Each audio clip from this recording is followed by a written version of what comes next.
kita berdoa. Sungguh luar biasa penyertaan dalam kehidupan kami ya Tuhan.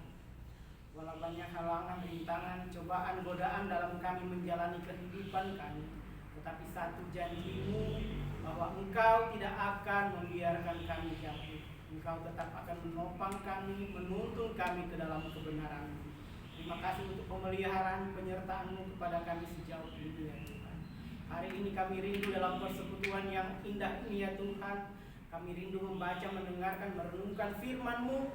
Berikan kami kemampuan, berikan kami hati yang bijaksana, berikan kami hati yang mau mendengar, dan berikanlah kami keinginan untuk melakukan kehendak-Mu.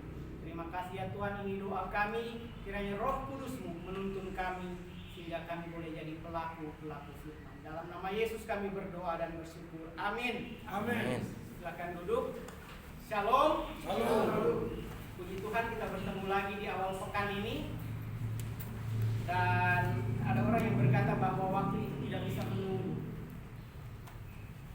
Orang-orang semakin hari katanya, ada yang merasa waktu berlalu semakin cepat. Ada yang merasa begitu. Ini baru Senin, kayak kemarin baru Senin, kok udah Senin lagi. Ada yang bilang waktu berlalu lebih cepat bagi orang yang punya kegiatan, tetapi waktu akan menjadi sangat lama bagi orang yang nggak melakukan apa-apa. Jadi bersyukurlah kalau kita merasa waktu ini masih terlalu cepat berlalu, berarti kita lumayan sibuk, banyak pekerjaan. Yang bahaya kalau kita sudah menganggap waktu ini kok lama sekali ya. Itu berarti kita lagi tidak sedang ngapa-ngapain. Sehingga tidak ada yang dikerjakan, sehingga yang menunggu aja waktu pagi, siang, sore, malam, pagi lagi, bulan depan, tahun depan, tiba-tiba lewat. Oke, hari ini saya rindu kita semua membahas satu bagian yang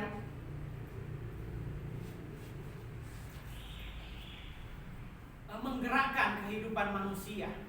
Ini saya memberikan tema di sini, jangan coba-coba. Jangan coba-coba. Agak ribet ini judulnya, jangan coba-coba, artinya kok jangan mencoba. Padahal coba next. Ada orang yang berkata bahwa lebih baik mencoba melakukan sesuatu yang besar dan gagal daripada mencoba tidak melakukan apa-apa dan berhasil. Berhubungan dengan waktu yang tadi kan. Jadi lebih baik gagal daripada berhasil. Mencoba dan gagal lebih baik daripada tidak mencoba sama sekali dan berhasil. Ini berhubungan dengan penyampaian motivasi firman Tuhan minggu lalu. Karena mau pilih mana, berhasil dalam kegagalan atau gagal dalam keberhasilan? Mirip-mirip ya. Tetapi di sini saya mau mengangkat sesuatu yang apa sih yang mendrive manusia sehingga dia bisa melakukan sesuatu yang bisa menguntungkan dirinya sendiri, tetapi juga bisa merugikan dirinya sendiri. Di sini saya memberikan topik jangan coba-coba, meninjau dari hierarki kebutuhan manusia. Seorang pakar psikologi pernah berkata bahwa manusia itu digerakkan oleh kebutuhan-kebutuhannya. Apapun yang kita lakukan itu selalu berhubungan dengan kebutuhan. Akhir Februari lalu ada rapat dengar pendapat di kantor Dewan RDP dengan Menteri Perdagangan, dan dia berjanji karena kisru minyak goreng waktu itu ya, dan dia berjanji, dia dibisikin oleh asistennya ya, nanti akan ada tersangka minggu depan, kata asistennya. Wah, minggu depan itu tidak ada tersangkanya. 3 minggu baru kemudian asistennya itu yang jadi tersangka rupanya kan. Terjadi korupsi. Kebutuhan manusia, minyak goreng dan lain-lain pada waktu itu melonjak tinggi. Orang-orang teriak karena kebutuhan. Bahkan ada yang mati karena kebutuhan, ngantri minyak goreng katanya. Tetapi kemudian ada yang karena keinginannya, orang yang korupsi mengambil kebutuhan orang banyak untuk dia sendiri, yang sebenarnya dia sudah tidak butuh itu, tetapi dia ingin memuaskan keinginannya. Terjadilah tukar menukar, kebutuhan manusia ditukar dengan keinginan segelintir orang. Dan anehnya baru beberapa minggu lalu ya, Jumat kemarin, diumumkan menteri yang sama ternyata ternyata diganti, dianggap tidak baik bekerja di bidangnya karena udah beberapa bulan tidak menurunkan minyak goreng aja, sesusah itu katanya. Yang Menteri Perdagangan Jumat kemarin diganti. Nggak tahu ini ada politik atau seperti apa, tetapi itulah kebutuhan manusia ketika berbenturan dengan keinginan. Kebutuhan itu kan berarti sesuatu yang harus, yang menunjang kehidupan kita. Next, kita baca ya. Ini pencobaan di padang gurun. Kita akan mencoba mengupas, mengkaitkan, menghubungkannya dengan teori hierarki kebutuhannya Abraham Maslow. Ini tokoh psikologi humanistik. Kita baca bersama-sama Lukas pasal 4 ayat 1 hingga ayatnya yang ke-13. Ini sudah tertulis di sini ya. Lukas pasal 4 ayat 1 hingga ayat yang ke-13. Saya akan membacakan ayatnya yang ganjil dan Bapak Ibu Saudara membacakan ayatnya yang benar. Kita responsoria selanjutnya. Pencobaan di padang gurun. Yesus yang penuh dengan Roh Kudus kembali dari sungai Yordan, lalu dibawa oleh Roh Kudus ke padang gurun. Di situ ia tinggal 40 hari lamanya dan dicobai iblis. Selama di situ ia tidak makan apa-apa, dan sesudah waktu itu ia lapar. Lalu berkatalah iblis kepadanya, "Jika engkau anak Allah, suruhlah batu ini menjadi roti." Jawab Yesus kepadanya, "Ada tertulis, manusia hidup bukan dari roti saja." Kemudian ia membawa Yesus ke suatu tempat yang tinggi dan dalam sekejap mata ia memperlihatkan kepadanya semua kerajaan dunia. Kata Yesus kepadanya, "Segala kuasa itu serta kemuliaannya akan kuberikan kepadamu, sebab semuanya itu telah diserahkan kepadaku, dan aku memberikannya kepada siapa saja yang aku kehendaki. Jadi, jikalau engkau menyembah aku, seluruhnya itu akan menjadi milikmu." Tetapi Yesus berkata kepadanya, "Ada tertulis, engkau harus menyembah Tuhan Allahmu, dan hanya kepada Dia sajalah engkau berbakti." Kemudian ia membawa Yesus ke Yerusalem dan menempatkan dia di hubungan bait Allah.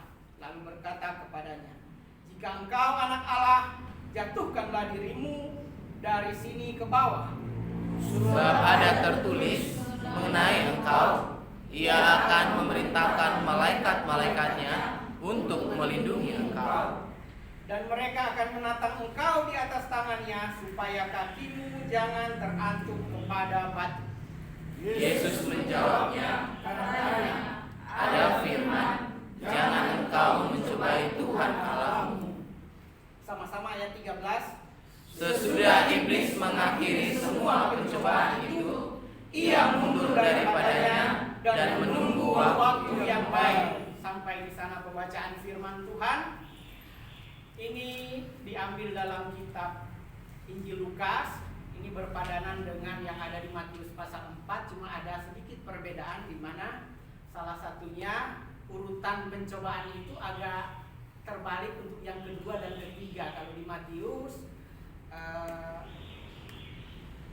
yang kedua jadi yang ketiga di Lukas.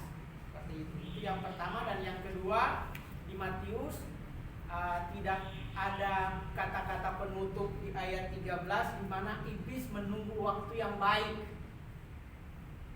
Ini bukan ada yang salah, ada yang benar, tetapi ini saling melengkapi tergantung dari sudut pandang penulis penginjil yang murid Tuhan Yesus yang menulisnya.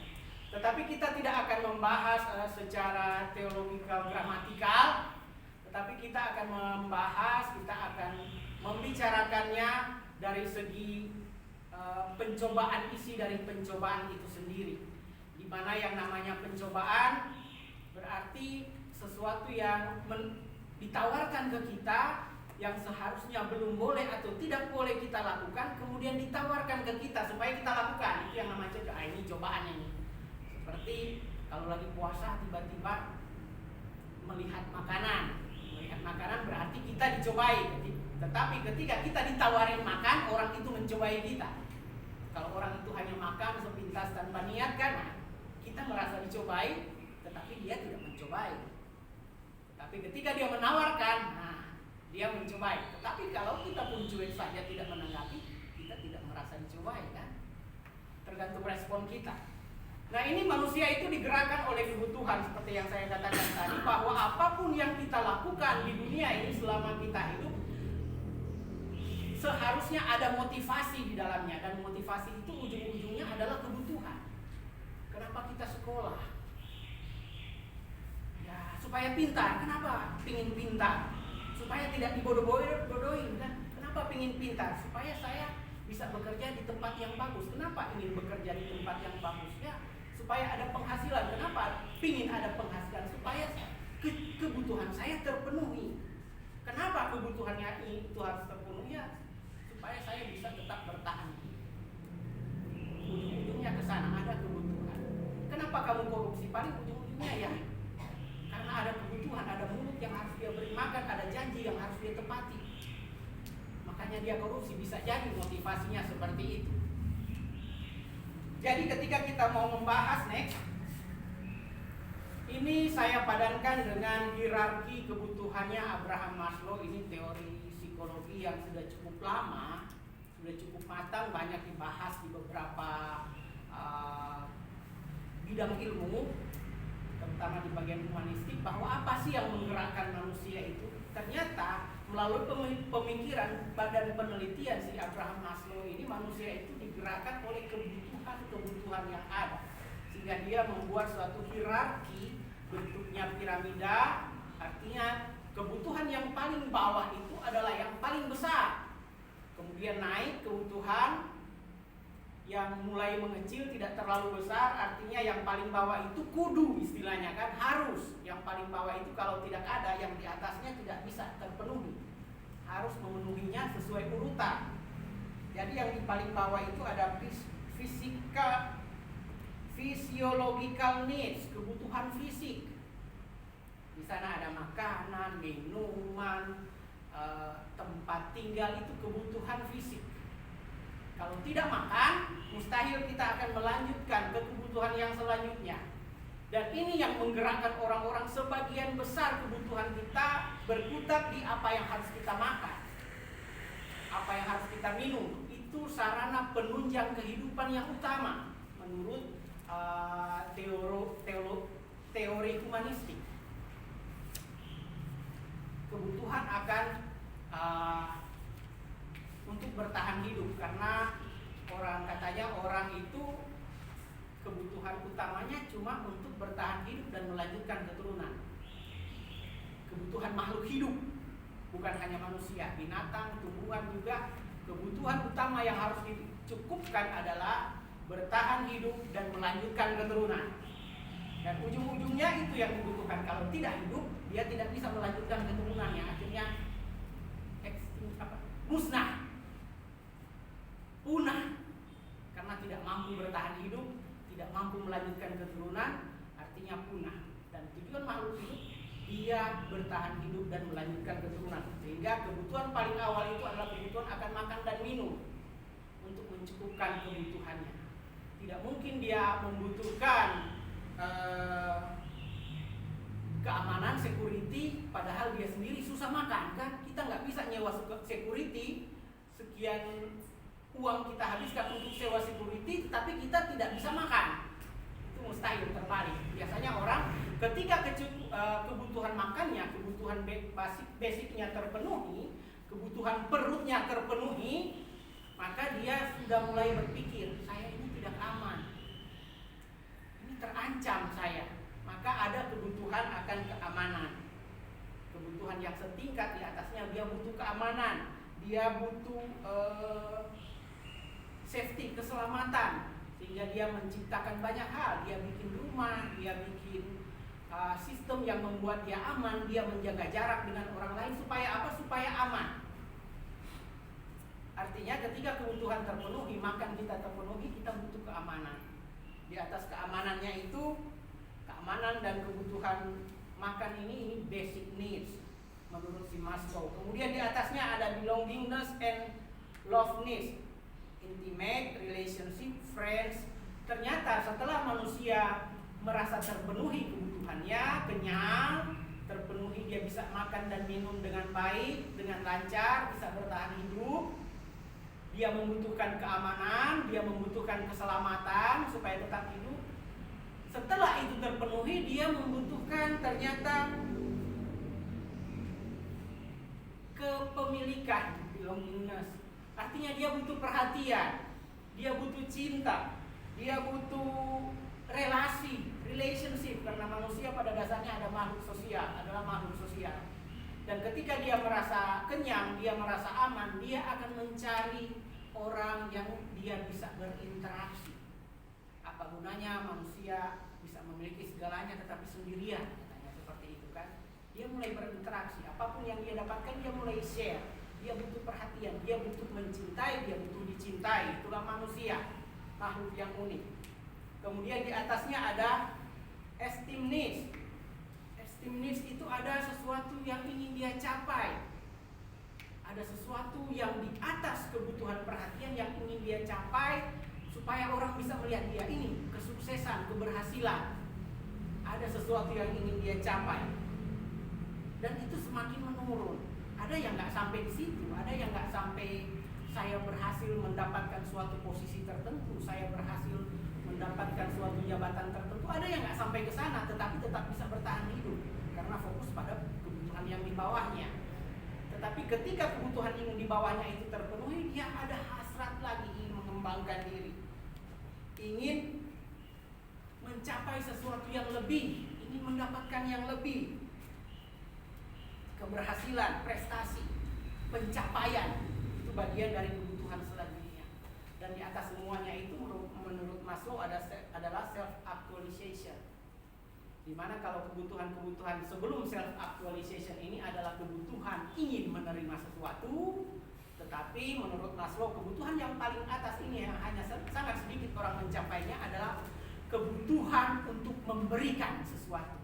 Dia merasa puas ketika dia bisa share sesuatu. Dia bisa merasa puas ketika dia bisa menjadi berkat bagi orang lain. Dia merasa puas ketika orang melihat dia dan orang terberkati.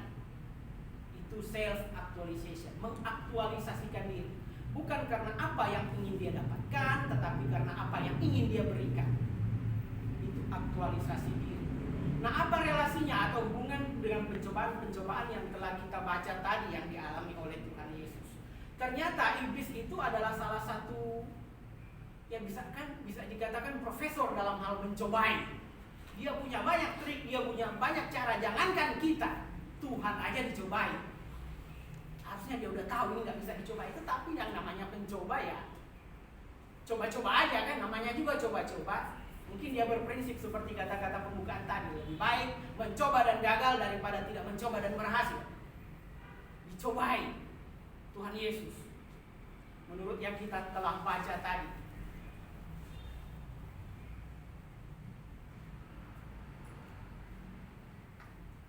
Dia tinggal 40 hari lamanya dan dicobai iblis. Selama di situ ia tidak makan apa-apa dan sesudah itu ia jadi lapar.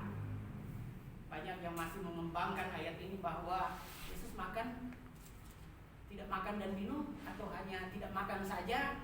Kan ada ayat di sini dia tidak makan apa-apa, bukan tidak minum apa-apa, kata firman Tuhan. Dan dia lapar, bukan haus.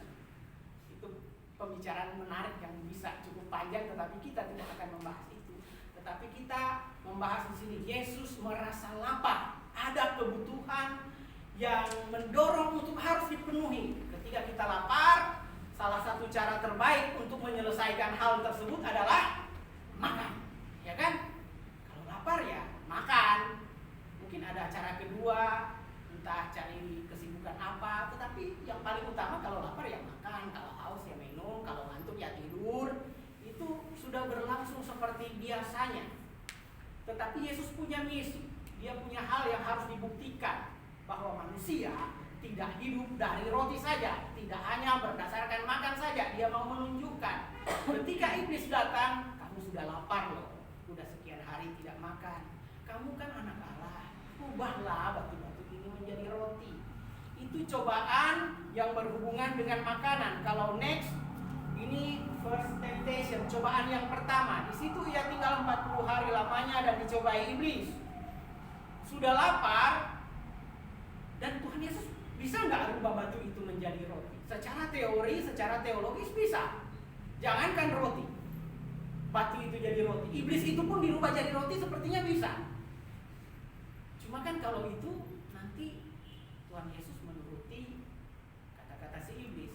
Nanti Tuhan Yesus tidak bisa mengklaim bahwa manusia itu tidak hidup dari roti saja.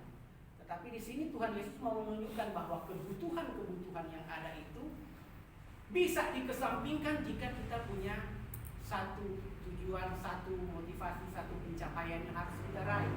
Di situ Tuhan Yesus mau membuktikan bahwa manusia tidak hidup dari makanan saja, tidak hidup dari roti saja. Itu kata Tuhan Yesus.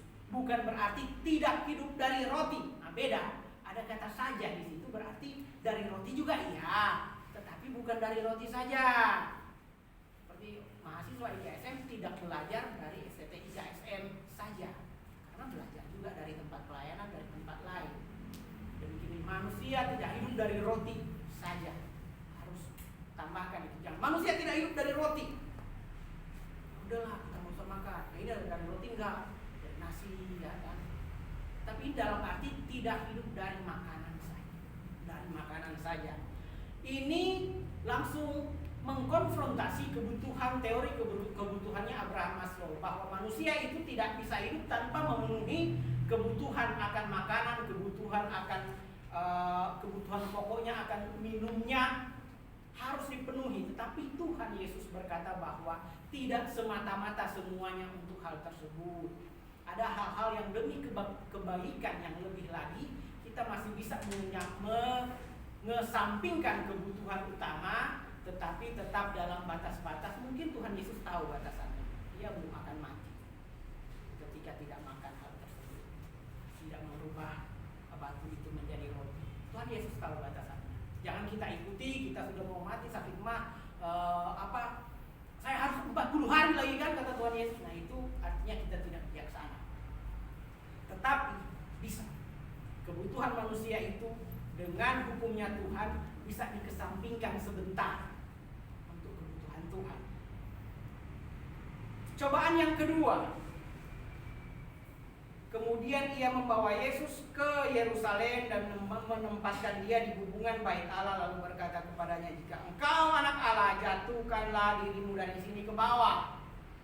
Sebab ada tertulis mengenai engkau, ia akan memerintahkan malaikat-malaikatnya untuk melindungi engkau. Ini ada jaminan keselamatan. Iblis mau menawarkan, kamu itu sudah pasti selamat. Kamu itu nggak mungkin mati. Kamu itu kan anak Allah. Kamu nggak mungkin jatuh, patah kakinya, mati, terbentur kepala. Tidak mungkin. Ada tertulis tentang engkau, benar. Di Mazmur ada tertulis. Iblisnya ngutip Mazmur. Jadi iblis berarti iblis baca ya. Iblis aja berarti baca Alkitab ya. Dia mengutip dari Mazmur. Ada tertulis tentang engkau, ia akan memerintahkan malaikat-malaikatnya untuk menatang engkau sehingga kakimu tidak terantuk kepada batu. Iblis baca firman Tuhan. Kalau kita nggak baca firman Tuhan, kita bisa lebih iblis dari iblis. Gimana lah itu? Artinya kebutuhan keselamatan ini dicobai. Keselamatan, manusia butuh keselamatan. Makanya ada sabuk pengaman, makanya ada helm. Itu untuk keselamatan, bukan hanya keselamatan jiwa, keselamatan kantong juga kan helm. Mungkin Pak Sony pengalaman. Itu untuk keselamatan. Jadi dicobai. Coba, kamu kan anak Allah, kamu murid Tuhan, kamu pengikut Tuhan, kamu orang Kristen. Bisa lah itu lewat sana tanpa helm. Nggak apa-apa, yang di PDC itu baik-baik polisinya contohnya kan. Nah, cobalah. Iya, saya anak Tuhan, saya pasti bisa. Itu namanya konyol, mencobai Tuhan. Akhirnya kebutuhan akan keselamatan itu kita sia-siakan. Padahal manusia membutuhkan keselamatan tetap dengan logis. Cobaan kedua. Sedangkan cobaan yang ketiga, kata iblis kepadanya, segala kuasa itu serta kemuliaannya akan kuberikan kepadamu, sebab semuanya itu telah diserahkan kepadaku dan aku memberikannya kepada siapa yang ku kehendaki. Iblis mengklaim bahwa seluruh dunia ini miliknya. Memang benar ada di Alkitab bahwa dunia ini sudah dikuasai oleh si jahat. Ada. Ternyata iblis juga mengerti firman Tuhan. Jadi nanti katanya iblis mau kasih kalau engkau sujud menyembah. Ini kebutuhan yang selanjutnya ini dicobai, kebutuhan akan cinta kasih, kebutuhan akan self esteem, pencapaian sampai aktualisasi diri dijanjikan oleh iblis. Saya penuhi kebutuhan puncakmu ini jika engkau sujud menyembah aku. Bapak Ibu Saudara yang terkasih dalam Tuhan, seberapa banyak cobaan-cobaan ini menggerogoti kehidupan kita. Kita dijanjikan kebutuhan fisik yang memadai hanya demi melakukan sesuatu tindakan yang tidak berkenan di hadapan Tuhan. Kebutuhan untuk makan, banyak orang yang rela membunuh demi makan. Itu yang menjadi tugas kita sebagai orang Kristen, mengatakan, hei manusia tidak hidup dari makan saja. Yuk pasti aja ada jalan keluar. Doa bawa kepada Tuhan, yuk kita cari bersama dalam satu komunitas. Diskusikan, doakan bersama, kita cari jalan keluar. Kebutuhan-kebutuhan itu pasti bisa kita lampaui. Itulah fungsi gereja saat ini. Kemudian ada kebutuhan akan rasa aman. Mungkin iblis menjanjikan rasa aman. Engkau akan aman. Engkau kalau dijampi orang, engkau tidak akan mempan. Karena asalkan kau bawa ini dari sini, ini dari sini, ini dari sini, ini sudah berabad-abad lamanya, ini bagus sebagai pegangan. Itu kebutuhan akan rasa aman yang dijanjikan oleh iblis. Dengan itu kita akan rasa aman. Mana? Orang yang pegang keris yang udah puluhan ribuan tahun pun kalau kecelakaan di jalan nggak pakai helm mati juga. Artinya iblis menjanjikan itu. Bukan hanya makanan, rasa aman juga dia janjikan asal kita dengar-dengaran sama dia. Padahal itu tidak ada manfaatnya, tidak ada faedah. Tetap di hadapan Tuhan ada yang melampaui hal-hal tersebut. Apalagi yang kebutuhan puncak ini, aktualisasi diri. Kamu akan terkenal, kamu akan dapat jabatan, kamu akan dipromosikan, kamu akan dikenal oleh seluruh dunia. Asalkan engkau sujud menyembah, asalkan engkau menjadi pengikutku. Itu tawaran yang luar biasa dan tidak sedikit anak Tuhan yang termakan dengan cobaan yang seperti itu. Karena menggiurkan, karena ujung-ujungnya strategi iblis enggak apa-apa. Coba aja dulu, udah kayak PGC ya. Tanya aja dulu. Coba aja dulu. Toh Tuhanmu Maha Pengampun, toh Tuhanmu Maha Pemaaf. Lakukan aja dulu, enak loh. Bagus loh, bahagia loh, senang loh. Lakukan aja dulu, minta ampunnya belakangan, Tuhan Maha Pengampun. Itu cobaan berat, saudara. Bisa aja ketika dia coba, ketika kita mencobanya, bahasanya jadi berbeda. Ini kayak bahasa marketing ya. Bahasanya jadi berbeda. Nah, Tuhan itu Maha Adil. Dia nggak mungkin mengampunimu. Udah lakukan aja terus, udah terlanjur. Ya sudahlah, kau hidup dalam, saya masih bisa memberikan lebih. Itu mungkin rujukan-rujukan iblis. Tuhan nggak mau lagi berbalik. Kamu mau menyalibkan dia untuk kedua kalinya. Wah, pakai ayat lagi dia kan. Sudahlah, kamu sudah hidup dalam dosa terus-meneruslah. Yesus mati cuma sekali, kamu nggak mungkin diampuni lagi. Tuhan itu adil, Tuhan itu murka terhadap dosa, tidak pernah kompromi dengan dosa. Dan Tuhan Yesus sudah mati, tidak akan mati lagi. Itu mungkin bahasanya iblis, menuduh. Ketika awal-awal dia mengajak kita berdosa, ketika kita berdosa dituduh, tidak ada pengampunan lagi. Kamu sudah terlanjur, ya udahlah, nikmatilah. Kamu akan siksa nanti. Udah capek-capek keluar dari dosa, tetap nggak bisa, nanti kamu tersiksa dan mati. Tetap kita bertemu nanti di neraka. Mungkin begitu, dan orang-orang jadi putus asa. Itulah ngerinya dosa. Itulah ngerinya cobaan-cobaan dari si iblis. Karena saya bilang tadi dia mungkin profesor dalam hal mencobai. Dan ketika kita mengerti ini, seharusnya kita sudah punya pegangan. Karena Tuhan, tadi saya bilang, Tuhan sekali-kali tidak akan meninggalkan kita. Dia pasti memperlengkapi kita, tidak akan membiarkan, ya udahlah, dunia ini milik si jahat. Ya terserahlah dia berkuasa, dialah yang beraksi. Tidak seperti itu. Karena next, ternyata kita bisa menang atas pencobaan. coba-coba itu kita bisa memenangkan pencobaan-pencobaan yang ada. Karena apa? Karena Tuhan juga memberi caranya, memberikan jalannya, memberikan kiat-kiatnya. Karena pada umumnya 3 hal ini pencobaannya dari si iblis. Mencobai dengan kebutuhan-kebutuhan, mencobai dengan keinginan-keinginan.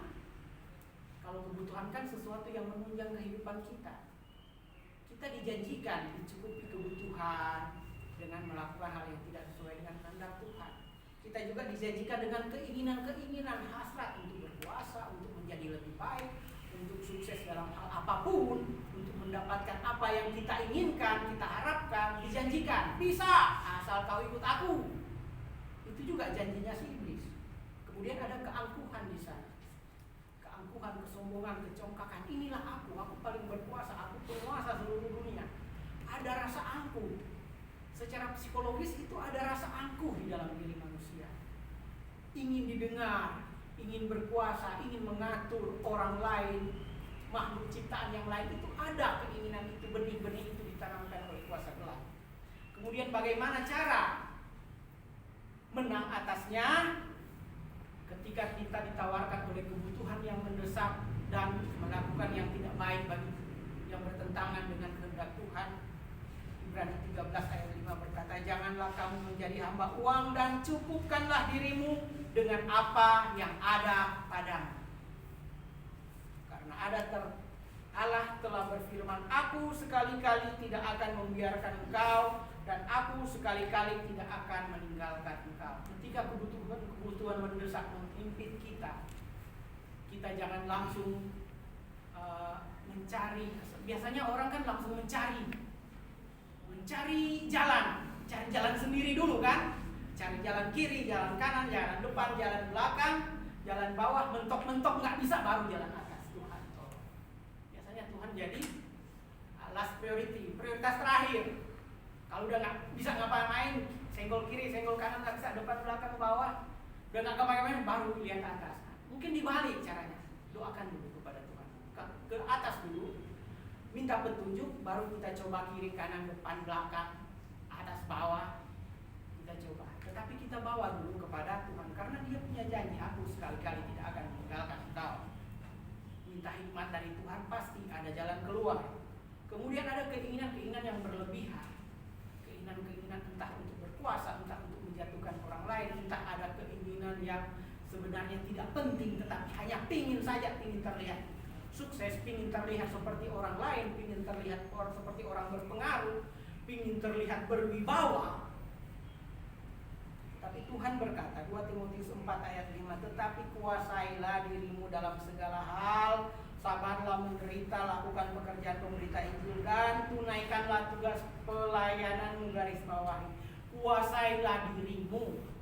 Jadi ketika keinginan-keinginan sana sini, iklan sana sini, banyak yang terpengaruh dengan iklan dan membelinya bukan berdasarkan kebutuhan, tetapi berdasarkan keinginan karena tawaran. Mungkin punya motor kan, motornya lebih baik, motornya lebih bagus, lebih keren, lebih maco. Saya cobalah, padahal saya punya motor misalnya kan, padahal rodanya sama 2, tetapi kok dia lebih maco kan. Kantong kita tidak mencukupi, ada keinginan, ya udah kredit lah kan, udah kok kredit, wah. Akhirnya numpuk utang sana sini, tagihan tiap bulan, waduh itu jadi berat. Ujung-ujungnya kenapa ya penyesalan di terakhir. Padahal hanya keinginan, toh saya masih bisa naik motor saya masih tidak perlu ditilang ketika lewat lampu merah PDC, masih bagus, berarti masih memenuhi standar. Kok saya mau ingin yang lebih lagi, padahal kemampuan saya kurang. Itu salah satu keinginan yang harus kita kuasai diri kita. Kuasailah diri. Kemudian ada keangkuhan di sana. Keangkuhan Raja Babel kalau dalam sejarah, keangkuhan raja-raja Persia, keangkuhan Herodes, keangkuhan raja-raja penguasa pada waktu itu, dan keangkuhan orang-orang zaman sekarang itu juga masih sama. Ingin berkuasa, ingin menjadi yang terbaik dengan meminjak orang lain. Ada yang seperti itu. Ingin naik dengan cara menjatuhkan orang lain. Kalau naik bersama itu kan bagus. Tetapi ada yang seperti itu. Dijatuhkan dulu menterinya, setelah menterinya jatuh baru mencoba menjatuhkan presiden. Ada yang begitu dan berhasil. tetapi di dalam kegelapan, di dalam nasihat kuasa kegelapan. Tetapi sini Petrus menasihati demikian jugalah kamu, hai orang-orang muda, tunduklah kepada orang-orang yang tua. Selanjutnya, dan kamu semua, ini bukan hanya untuk orang muda, bukan hanya untuk orang tua, tetapi semua, tua maupun muda.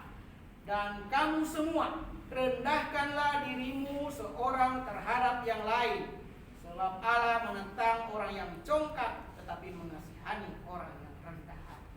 Merendahkan diri, rendah hati, jangan dikuasai oleh keangkuhan. Ketika melihat orang lain, jangan melihat dia, kita ingin menguasai dia, tetapi lihatlah dia sebagai ciptaan Tuhan yang kita bisa belajar dari.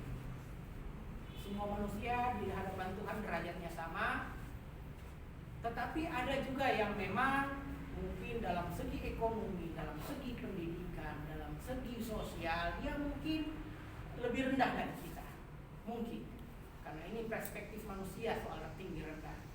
Tetapi jangan melihat dia kemudian dia bisa kita kendalikan, dia bisa kita gunakan untuk kepentingan kita. Tetapi lihatlah bahwa semua orang sejajar di mata Tuhan. Kita bisa belajar dari siapa saja. Ada pengemis yang mungkin gajinya lebih besar dari gaji saya. Ada ditemukan pernah diberita pengemis dalam gerobak. Di gerobaknya ada ratusan juta. Kayaknya gak pernah pegang ratusan juta dalam hidup kan. Tapi dia punya. Dengan hasilnya kita tidak bisa merendahkan orang dari penampakan luarnya saja. Menjaga keangkuhan hati kita, rendah hati. Mungkin orang lain lebih punya hal yang lebih dari kita. Kenapa kita tidak belajar? Kalaupun dia bodoh, itu mungkin hanya persepsi kita. Dia mungkin punya kelebihan dalam hal lain. Sebodoh-bodohnya orang, dia tetap lebih pintar dari monyet. Sepintar-pintarnya monyet tidak pernah lebih pintar dari orang bodoh. Itu kelasnya, artinya manusia itu berbeda. Hargai orang lain, jauhkan keangkuhan, karena keangkuhan memang itu sifat watak tabiatnya iblis dari awal kejatuhan. Ingin melampaui segala sesuatu. Jadi mari kita jaga, cukupkan diri kita dengan apa yang ada pada kita, sesuai dengan kebutuhan-kebutuhan yang ada. Kuasailah diri kita masing-masing terhadap mungkin tawaran-tawaran dunia yang sangat beragam bermacam-macam. Dan kemudian rendah hatilah, rendahkanlah dirimu seorang akan yang lain. Dengan demikian yang akan meninggikan kita adalah Tuhan. Kalau Tuhan yang meninggikan kita, siapapun tidak akan pernah bisa merendahkan. Amin firman Tuhan. Mari kita berdoa. Terima kasih Tuhan buat ujangan nasihatmu hari ini, di mana kami boleh bergantung penuh kepada Tuhan. Banyak kebutuhan, banyak keinginan kami, banyak harapan, banyak cita-cita kami ya Tuhan. Tetapi kami mau gantungkan itu ke dalam tangan kasih-Mu ya Tuhan. Menyerahkan semuanya itu dalam pemeliharaanmu ya Tuhan. Kami tahu dan percaya Engkau tidak pernah meninggalkan orang percaya. Berikan kami hikmat dalam mengatasi segala kebutuhan-kebutuhan kami, sehingga apapun itu caranya kami senantiasa mengutamakan Engkau, tetap pada jalan-Mu ketika kami mencukupi kebutuhan kami. Ini doa kami Tuhan. Berikan kami rasa cukup, berikan kami rasa rendah hati satu sama lain. Dalam nama Tuhan Yesus kami berdoa dan bersyukur. Amin.